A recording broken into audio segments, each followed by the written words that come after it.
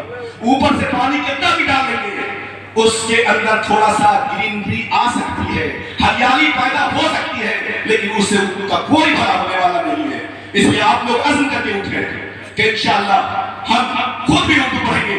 اردو چھوڑ دیں گے نا، آپ اسلام سے بھی دور ہو جائیں گے، کیونکہ جو لوگ عربی نہیں جانتے، جو لوگ عالم دین نہیں ہے، وہ کیا کریں؟ وہ تو عربی پڑھ سکتے ہیں. جو عالم دین وہ عربی پڑھ سکتے ہیں، پرشین پڑھ سکتے ہیں. جو عام جنتا ہے، عام عوام ہے، وہ کیا پڑھے گی؟ تو اگر آپ کو اردو کو بچانا نہیں، اپنی تہذیب کو بچانا ہے، تو اردو سے اپنا رشتہ تعلق باقی رکھیے. بس انہی باتوں پر اپنی بات ختم کرتا ہوں. میری دعا یہی میری دعا ہے اور یہی میں چاہتا ہوں. والسلام علیکم ورحمۃ اللہ وبرکاتہ.